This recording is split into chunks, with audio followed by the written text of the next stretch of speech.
Hello students, कैसे हो आप सभी। आपका जो टॉपिक स्टार्ट किया था हमने पिछली क्लास के अंदर, आपके 12th क्लास का उत्सर्जन तंत्र वाला टॉपिक था, यानी एक्सक्रेटरी सिस्टम आपके टॉपिक था पिछली क्लास में जो हमने स्टार्ट किया था। तो देखिए स्टूडेंट्स, मैंने आपको जैसे कि बताया था पिछली क्लास के अंदर कि जो उत्सर्जन तंत्र है इसका मतलब क्या होता है कि शरीर के अंदर जो अपशिष्ट पदार्थ बनते हैं उनको शरीर से बाहर निकालने वाला तंत्र ही क्या कहलाता है, उत्सर्जन तंत्र कहलाता है। ठीक है, अब देखिए उत्सर्जन तंत्र में मैंने सबसे पहले आपको बताया था कि जो उत्सर्जन है वो मानव शरीर के अंदर अपशिष्ट पदार्थ बनते हैं, वो शरीर से क्या करते हैं, उनको बाहर निकाला जाता है। और हमारे शरीर में जब प्रोटीन का पाचन होता है तो 3 प्रकार के उत्सर्जी पदार्थ बनते हैं, अमोनिया, यूरिया और यूरिक अम्ल। ठीक है, अब जो अमोनिया होता है वो सबसे ज़्यादा जहरीला उत्सर्जी पदार्थ होता है और उसको उत्सर्जित करने के लिए पानी की आवश्यकता भी है, वो ज़्यादा होती है। फिर दूसरा आता है यूरिया, उसको थोड़ा सा वो अमोनिया की कंपैरिजन में है, वो कम जहरीला होता है और उसको उत्सर्जित करने के लिए पानी की आवश्यकता भी है, वो थोड़ी कम होती है। और जो यूरिक एसिड होता है वो सबसे कम विषैला होता है और उसको उत्सर्जित करने के लिए बहुत कम पानी की आवश्यकता होती है। ठीक है स्टूडेंट्स, तो देखिए मानव का जो उत्सर्जन तंत्र है इस टॉपिक को हम पढ़ने वाले हैं, एक्सक्रेटरी सिस्टम। अब मानव का उत्सर्जन तंत्र, जैसा कि पिछली क्लास में हम थोड़ा डिस्कस कर चुके थे कि मानव शरीर के अंदर मुख्य उत्सर्जी पदार्थ क्या बनता है, यूरिया बनता है। और फिर यूरिया को उत्सर्जित करने वाला मुख्य अंग कौन सा होता है, वृक्क या किडनी। हमने किडनी की संरचना बना के भी देखी थी कि मानव शरीर के अंदर जो उत्सर्जन तंत्र है वो किस किस से मिलकर बना होता है। हमने देखा था वृक्क, मूत्राशय, मूत्रवाहिनी और मूत्र नलिका, इन चारों भागों से के मिलने से क्या बनता है, हमारा उत्सर्जन तंत्र बनता है। तो देखिए अब हम पढ़ने वाले हैं वृक्क या किडनी के बारे में कि हमारे शरीर में जो किडनी होती है, वृक्क होती है, वो कैसे काम करती है, कैसे वो रक्त में से यूरिया को निकालती है, शरीर से बाहर उत्सर्जित करती है और कौन कौन सी उसके अंदर संरचना पाई जाती है जो ये सब कार्य करती है। ठीक है, तो देखते हैं हम वृक्क के बारे में संरचना। वृक्क या इसे बोला जाता है किडनी, या इसे सामान्य भाषा में बोलते हैं गुर्दा। ठीक है स्टूडेंट्स, तो देखिए जो हमारे शरीर के अंदर किडनी या वृक्क की संख्या होती है वो 2 होती है, यानी मानव शरीर के अंदर 2 गुर्दे या किडनी पाई जाती है।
तो देखिए स्टूडेंट्स, आपके सामने 2 वृक्क प्रस्तुत किए गए हैं, यानी मानव शरीर के अंदर वृक्क या किडनी की संख्या कितनी होती है, 2 होती है। और प्रत्येक वृक्क के अंदर आपको ये कुछ पिरामिड के शेप की संरचना दिखाई दे रही है। इस संरचना को क्या बोला जाता है, नेफ्रॉन बोला जाता है, वृक्क बोला जाता है, जो क्या होती है वृक्क या किडनी की क्रियात्मक इकाई होती है। यानी वृक्क के जो भी काम होते हैं वो काम किसके द्वारा किए जाते हैं, इन नेफ्रॉन वाली संरचनाओं के द्वारा किए जाता है। ठीक है, तो देखिए ये जो भाग है ये निकल रही है, इसको बोलेंगे मूत्रवाहिनी।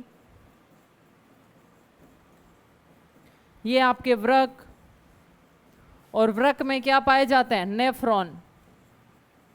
नेफ्रॉन को बोला जाता है वृक्क की क्रियात्मक इकाई। देखिए 2 नाम आते हैं एक जैसे, एक होता है न्यूरॉन और एक होता है नेफ्रॉन। जो न्यूरॉन होता है वो हमारे तंत्रिका तंत्र की संरचनात्मक और क्रियात्मक इकाई होती है, जबकि जो नेफ्रॉन होता है वो किसकी संरचनात्मक इकाई हो, क्रियात्मक इकाई होती है, वृक्क की। ठीक है, ये जो नलिकाकार संरचना होती है ये इतनी बारीक होती है कि एक जो किडनी है इसका वजन होता है 140 ग्राम, छोटी सी साइज होती है। इस इतनी सी साइज के अंदर 1 करोड़ 30 लाख नेफ्रॉन पाए जाते हैं।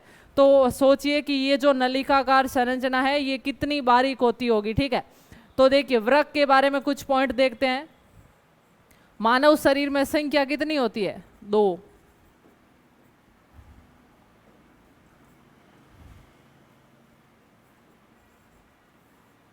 इनका आकार होता है सेम के बीज के समान।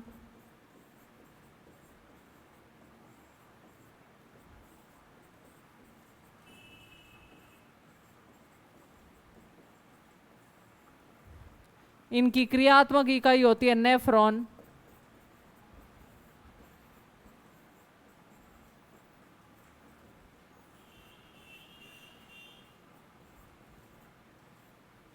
और वृक्क का वजन कितना होता है? 140 ग्राम।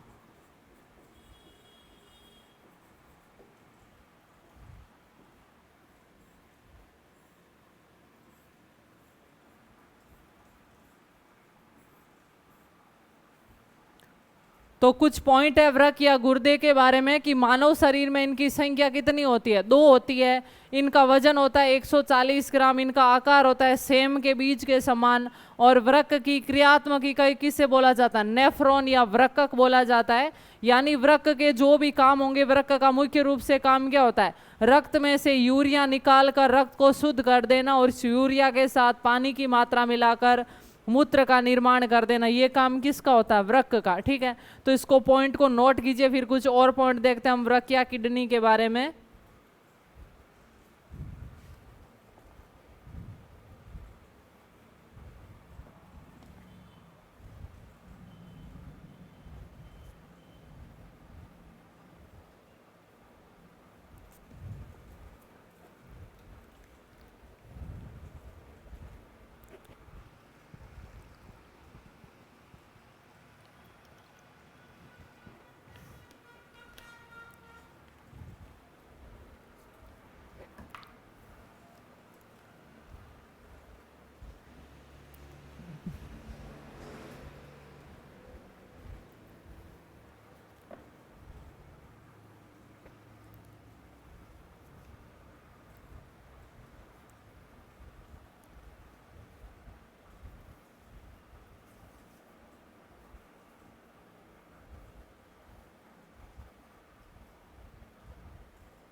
ठीक है, तो स्टूडेंट्स यहाँ तक वृक्क की आपने संरचना देखी। अब देखिए मैंने आपको बताया था कि जो वृक्क होता है वो शरीर से यूरिया को बाहर निकालता है, उत्सर्जी पदार्थ को। तो यूरिया कहाँ से आया? रक्त के अंदर यूरिया पड़ा हुआ था। जब रक्त नलिका वृक्क में आएगी और क्या करेगी? इसमें से गुजरेगी तो ये जो नेफ्रॉन होता है ये क्या करेगा? उस रक्त में से यूरिया को निकाल देगा, उसमें कुछ पानी की मात्रा मिलाएगा और उसको मूत्र के द्वारा शरीर से बाहर निकाल देगा, ठीक है।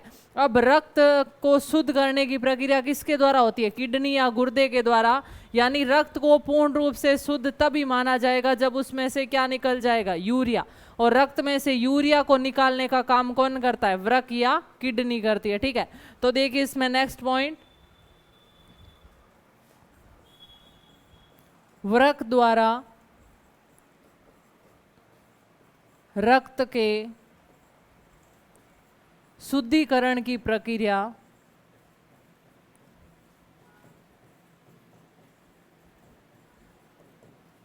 डायलिसिस कहलाती है।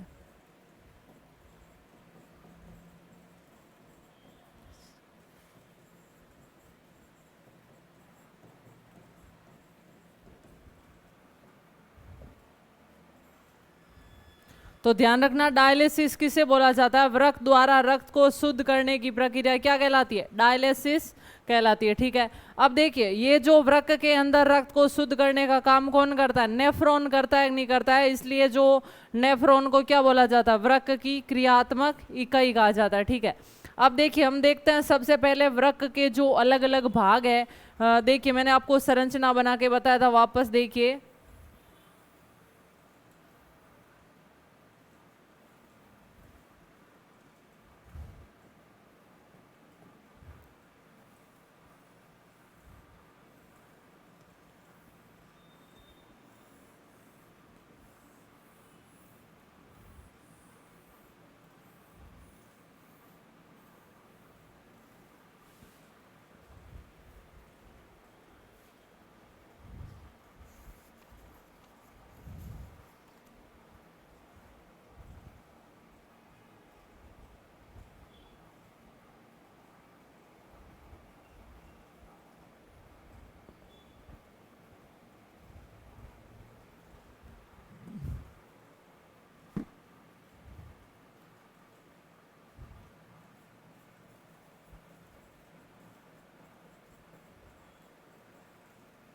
देखिए ये जो वृक्क का ये भाग है वो बाहरी भाग है और ये भाग क्या कहलाता है, आंतरिक भाग। तो बाहरी भाग को बोलेंगे वल्कुट और आंतरिक भाग को क्या बोलेंगे, मध्यांश। यहां पर वाला ये भाग क्या कहलाएगा, मध्यांश।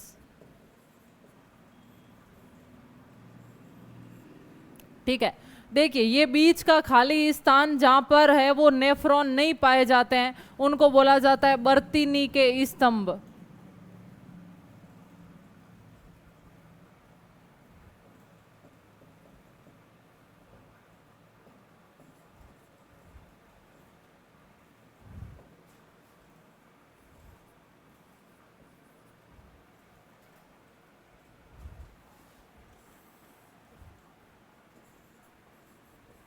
बीच वाला भाग कहलाएगा मध्यांश और वो स्थान जहां पर नेफ्रॉन नहीं पाए जाते उसको बोला जाता है बर्तीनी के स्तंभ।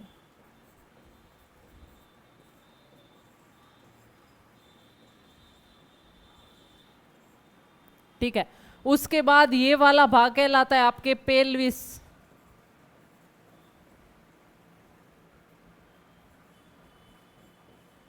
और ये बीच का भाग या शुरुआत वाला भाग क्या कहलाता है, केलिक्स।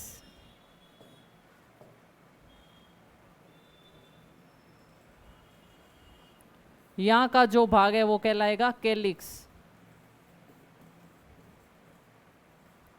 तो ये वृक्क के भाग है। वृक्क के ऊपर एक आवरण पाया जाता है, एक झिल्ली पाई जाती है, उसको बोला जाता है पेरिटोनियम। ठीक है। तो वृक्क के ऊपर की झिल्ली क्या कहलाएगी, पेरिटोनियम। वृक्क में पाए जाते हैं नलिकाकार संरचनाएं जिन्हें हम क्या बोलेंगे, नेफ्रॉन बोलेंगे।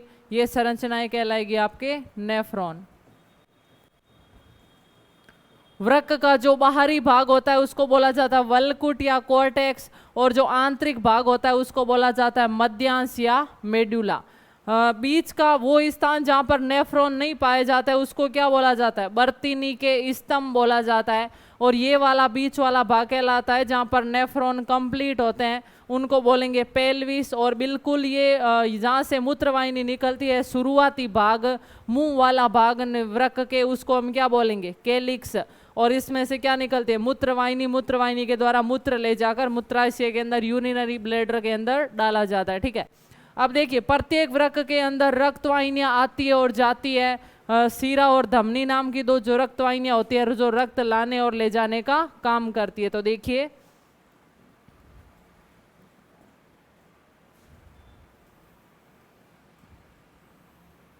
ये जो लाल रंग की होगी ये होगी धमनी। आपको पता है धमनी का रंग कैसा होता है, लाल।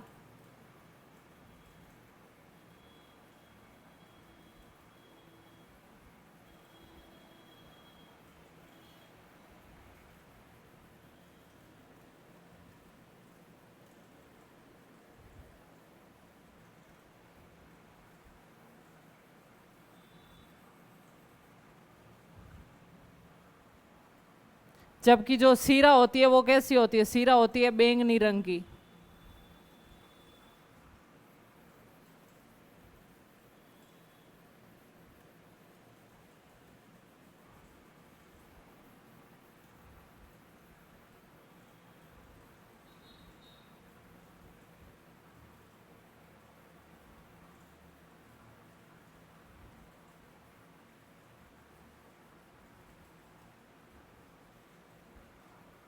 तो ये जो बैंगनी रंग वाली है ये है सीरा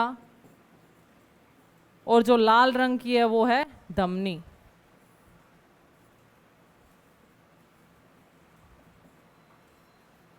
आया समझ में आपको पॉइंट। तो ये अपूर्ण रूप से वृक्क का डायग्राम है, इसको नोट कीजिए। फिर हम लाइनों के रूप में लिखते हैं इसके कुछ पॉइंट।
तो देखिए स्टूडेंट्स, इस डायग्राम के अंदर हमने देख लिए कि जो बाहरी भाग होता है वो क्या कहलाता है, कोर्टेक्स या वल्कुट कहलाता है, आंतरिक भाग कहलाता है मध्यांश, और नेफ्रॉन वृक्क का वह भाग जहाँ पर ये आपके जो नेफ्रॉन है वो उपस्थित नहीं रहता है उसको क्या बोला जाता है, बर्तीनी के स्तंभ। यक जो वृक्क है उससे दो रक्तवाहिनियां जुड़ी रहती है, एक कहलाती है सीरा जो होती है बैंगनी रंग की, और एक होती है धमनी जो लाल रंग की। अब इसमें से एक रक्तवाहिनी रक्त को वृक्क के अंदर लाएगी, उस रक्त में से वृक्क क्या करेगा, यूरिया को निकाल देगा, और बाकी पदार्थ है वो वापस रक्त शुद्ध होकर रक्तवाहिनियों के द्वारा शरीर से बाहर चला जाएगा। और रक्त को शुद्ध करने की प्रक्रिया क्या कहलाती है, डायलिसिस कहलाती है। ठीक है, तो अब हम देखते हैं ये जो नेफ्रॉन होता है इसमें किस प्रकार की संरचना होती है। उससे पहले हम ये देखेंगे कि जो मनुष्य का उत्सर्जन तंत्र है वो इन भागों से मिलकर बना होता है, वृक्क, उसके बाद मूत्रवाहिनी, मूत्रवाहिनी आगे जाकर मूत्राशय में खुलती है, और फिर मूत्र मार्ग के द्वारा शरीर से मूत्र को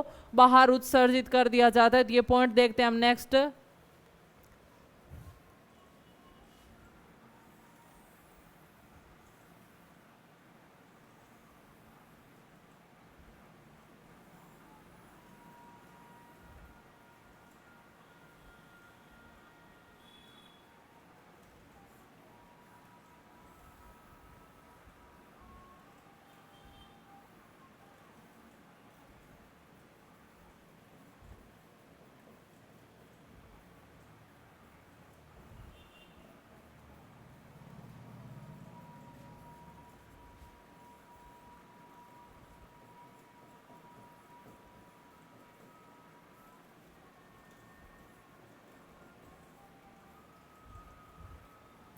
तो देखिए स्टूडेंट्स, इसके अंदर रक्तवाहिनी आएगी वृक्क के अंदर, एक आएगी आपके सीरा और एक आएगी धमनी।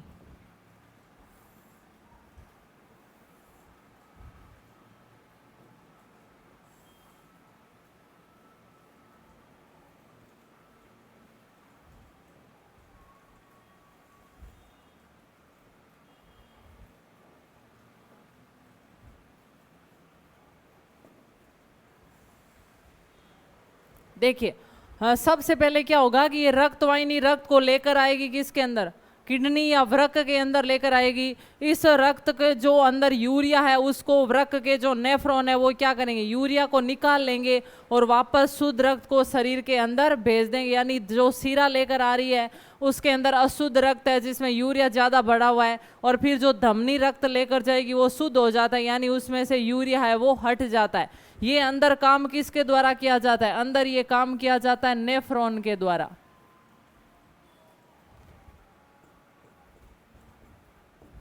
जो नेफ्रॉन वाली अंदर संरचना होती है वही क्या काम करती है,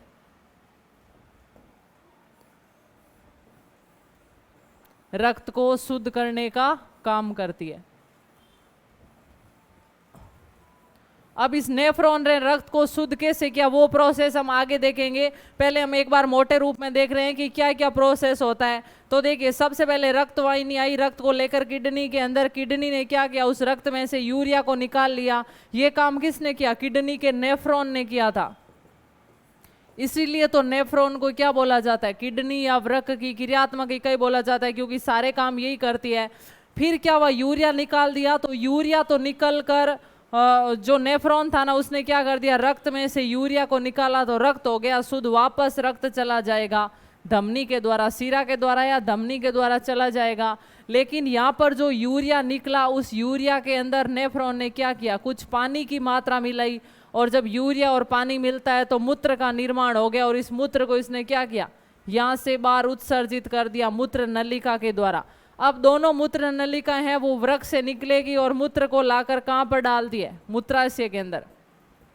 देखिए ये ऊपर वाला गेट खुला रहता है, लेकिन ये है ना एक अवरोध के द्वारा बंद रहता है, क्योंकि अगर ये बंद नहीं रहता तो बिना तंत्रिका तंत्र की क्रिया मूत्र शरीर से कंटिन्यू बाहर निकलता रहता। लेकिन ये एक यहाँ पर अवरोध के द्वारा बंद रहता है। ये अवरोध कब खुलेगा, जैसे ही ये पूरा मूत्राशय भर जाएगा तो दिमाग के अंदर संकेत जाएगा कि भाई यूरिनरी ब्लैडर के अंदर जो यूरिन है वो फुल भर गया है, तो अब इसको खाली किया जाए। तो हमारे दिमाग में संकेत जाता है, तब हमारे दिमाग में आता है कि यूरिन है वो उत्सर्जित करना चाहिए। तो जैसे ही ये दिमाग में संकेत आता है तो ये और अवरोधनी है क्या है, खुल जाएगी, शिथिल हो जाएगी, और मूत्र मार्ग के द्वारा शरीर से बाहर उत्सर्जित हो जाएगा। ठीक है, तो इस प्रोसेस को हम लिखते हैं।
देखिए, वृक्क में आने वाले रक्त को वृक्क के नेफ्रॉन द्वारा शुद्ध किया जाता है। कैसे शुद्ध करेगा? वो रक्त में से क्या निकाल लेगा? यूरिया।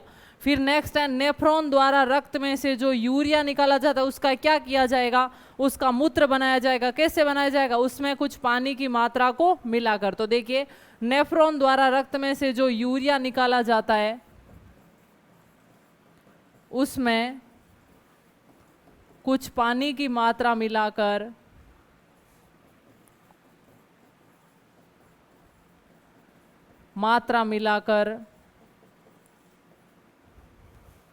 मूत्र का निर्माण किया जाता है।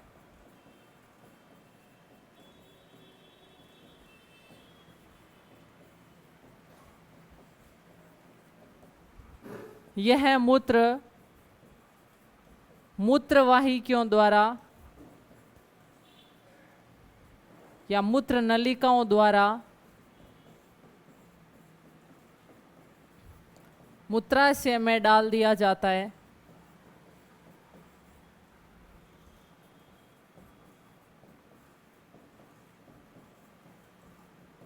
इन पॉइंट को नोट कीजिए। फिर नेक्स्ट और लिखते हैं हम।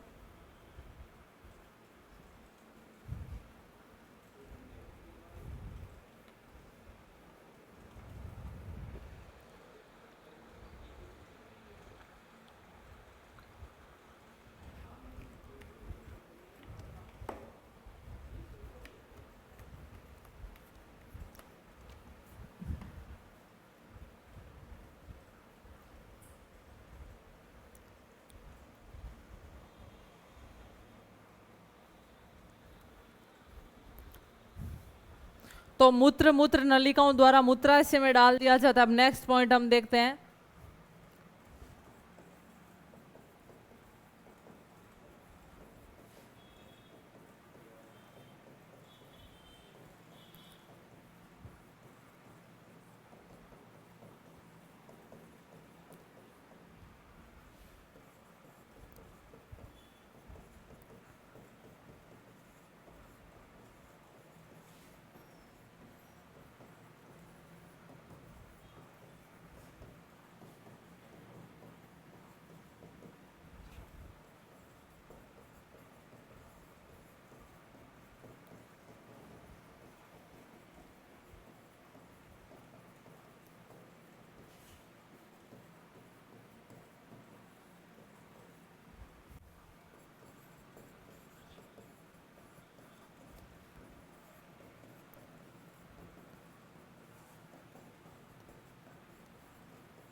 ठीक है, तो देखिए मूत्राशय में जैसे मूत्र पूर्ण रूप से भर जाएगा तो तंत्रिकाओं के द्वारा मस्तिष्क तक संकेत पहुंचाया जाएगा कि जो यूरिनरी ब्लैडर है वो कंप्लीट भर गया है। तो फिर क्या करेगा हमारा मस्तिष्क, वापस सूचना भेजेगा मूत्राशय के जो आगे का अवरोध होता है। देखिए ये जो अवरोधिनी है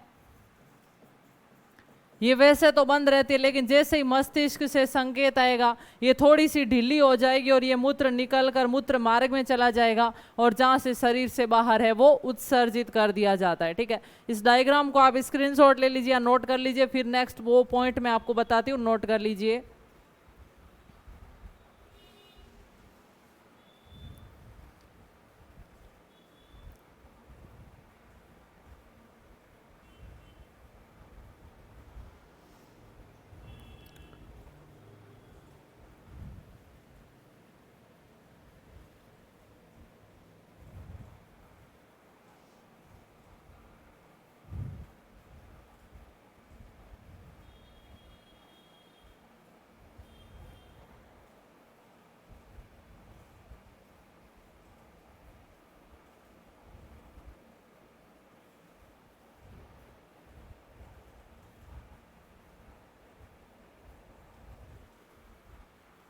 नेक्स्ट जो पॉइंट है इसको नोट कर लीजिए आप। मूत्राशय में मूत्र पूर्ण भर जाने पर तंत्रिकाओं द्वारा मस्तिष्क तक सूचना पहुंचाई जाती है, जिसके परिणाम स्वरूप मस्तिष्क से संकेत मिलने पर मूत्राशय की अवरोधिनी है वो शिथिल हो जाएगी और मूत्र मार्ग द्वारा शरीर से बाहर उत्सर्जित कर दिया जाता है। इस पॉइंट को नोट कीजिए। फिर हम देखते हैं वृक्क के अंदर क्या क्या काम होते हैं। जो वृक्क की क्रियात्मक इकाई होती है नेफ्रॉन, पहले तो हम देखेंगे उसकी संरचना कैसी होती है, स्ट्रक्चर कैसी होती है, और फिर हम देखेंगे कि नेफ्रॉन के द्वारा कैसे रक्त को है वो शुद्ध किया जाता है, कैसे उसमें से यूरिया निकाला जाता है और किस प्रकार यूरिया के साथ पानी मिलाकर मूत्र का निर्माण किया जाता है। तो नोट कीजिए इस पॉइंट को। फिर हम देखते हैं नेफ्रॉन की संरचना के बारे में।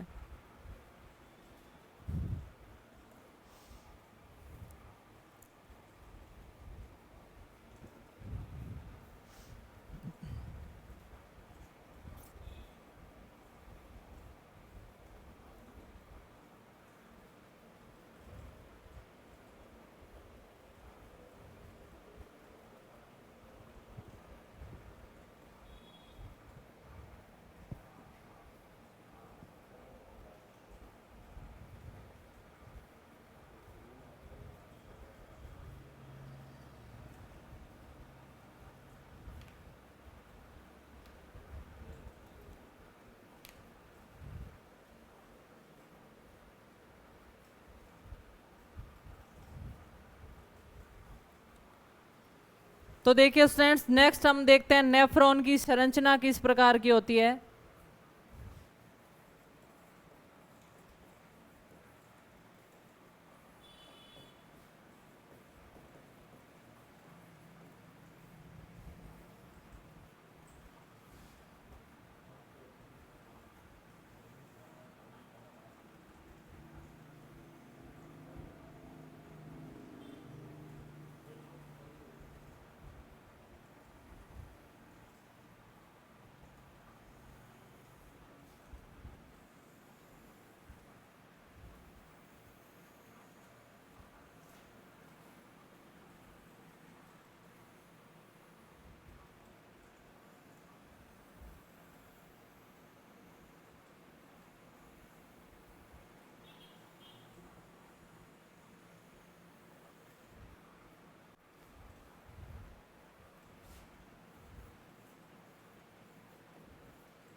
देखिए स्टूडेंट्स, मुख्य रूप से नेफ्रॉन की संरचना ये होती है जिसके अंदर सबसे पहले वाला जो कटोरे नुमा भाग होता है उसको क्या बोला जाता है?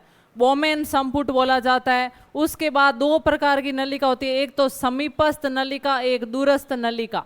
समीपस्थ नलिका यानी जो बोमेन संपुट के पास में होगी उसको समीपस्थ नलिका बोलेंगे, और जो बोमेन संपुट से दूर होगी उसको दूरस्थ नलिका बोलेंगे। और इनके बीच में एक यू आकार की संरचना होती है, उसको क्या बोला जाता है? Henle loop. और अंतिम जो नलिका होगी उस नलिका को क्या बोला जाता है? संग्राहक नलिका बोला जाता है। अब देखिए, जैसा कि मैंने आपको बताया था कि रक्त वाहिनी है वो वृक्क के अंदर आती है, वृक्क उस रक्त को शुद्ध करता है और वापस रक्त वाहिनी निकल कर शरीर के अंगों में चली जाती है। तो देखिए रक्त वाहिनी किस प्रकार आएगी, ये आई आपके रक्त वाहिनी, यहां पर रक्त वाहिनी आई है और यहां से ये वापस जा रही है।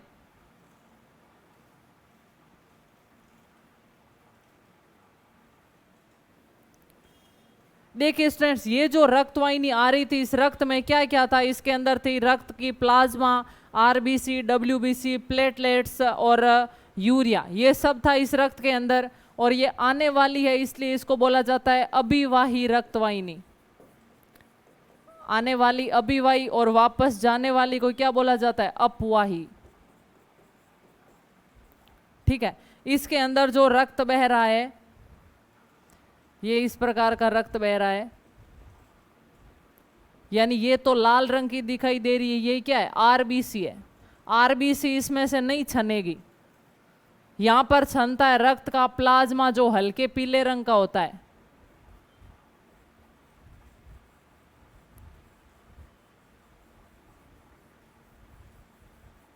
प्लाज्मा का रंग होता है हल्का पीला।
देखिए स्टूडेंट, जो ये रक्त वाहिनी आई है तो आने वाले रंग का रंग चेंज है, जाने वाले का चेंज है, क्योंकि ये तो पूरा रक्त है जिसके अंदर क्या है, क्या है? प्लाज्मा भी है, आरबीसी भी है, डब्ल्यूबीसी भी है और प्लेटलेट्स भी है। डब्ल्यूबीसी का रंग कैसा होता है? सफेद होता है, तो ये डब्ल्यूबीसी भी है इसके अंदर।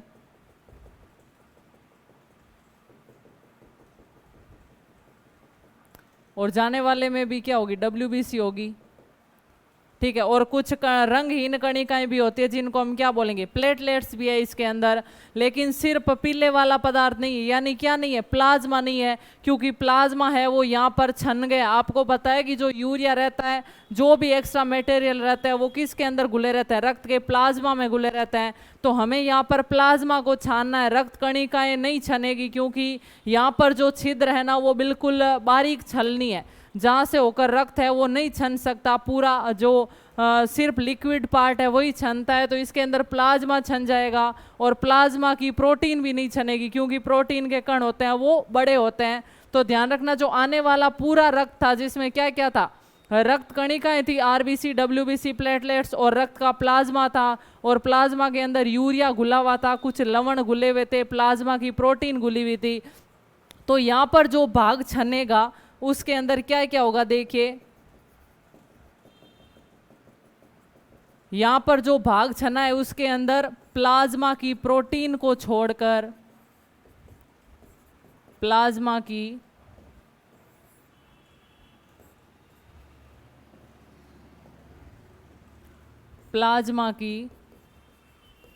प्रोटीन को छोड़कर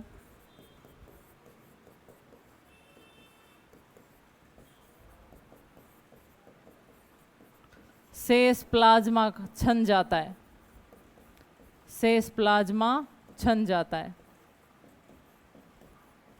तो ये जो रक्त जा रहा है इसके अंदर क्या है, क्या एक तो 3 रक्त कणिकाएं, आरबीसी, डब्ल्यूबीसी और प्लेटलेट्स, और उसके अलावा क्या है इसमें प्लाज्मा की प्रोटीन है वो भी उपस्थित है। आपको पता होगा मुख्यतः प्लाज्मा में 3 प्रकार की प्रोटीन होती है, फाइब्रिनोजन, एल्बुमिन और ग्लोबुलिन।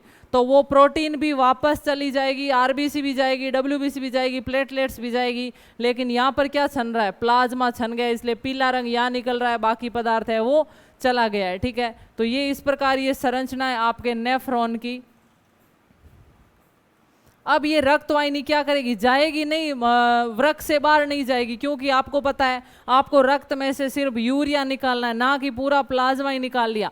अगर आपने पूरे प्लाज्मा को निकाल दिया, उसमें 90% जल होता है, तो फिर रक्त में सिर्फ कोशिकाएं रहेगी, वो रक्त काम का नहीं रहेगा।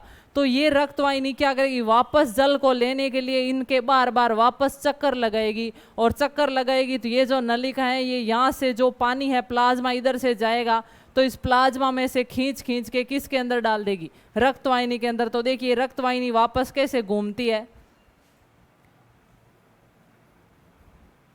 ये इस प्रकार जाएगी रक्त वाहिनी।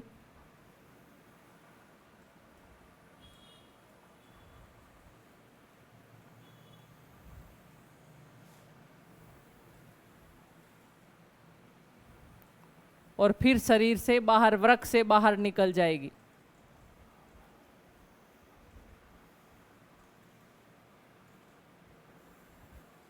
इस रक्त वाहिनी का यहां पर नाम हो गया है वासा रेक्टा।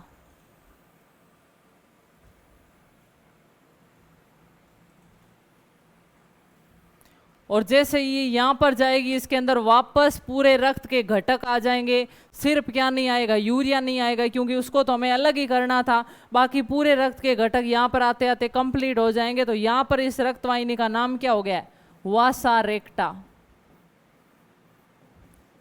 अब इस हेनले के लूप के अंदर तो द्रव ऐसे चलेगा, जबकि वासा रेक्टा के अंदर द्रव है वो ऐसे चलेगा। तो इस वाले स्थान के अंदर दोनों के अंदर प्रतिधारा होगी, एक में द्रव ऊपर चढ़ रहा है, एक में नीचे उतर रहा है, तो इसको बोला जाता है प्रतिधारा क्रियाविधि। क्वेश्चन आता है कि प्रतिधारा क्रियाविधि होती है वो वृक्क के अंदर किन किन भागों के मध्य पाई जाती है, तो ये पाई जाती है हेनले लूप और वासा रेक्टा के मध्य।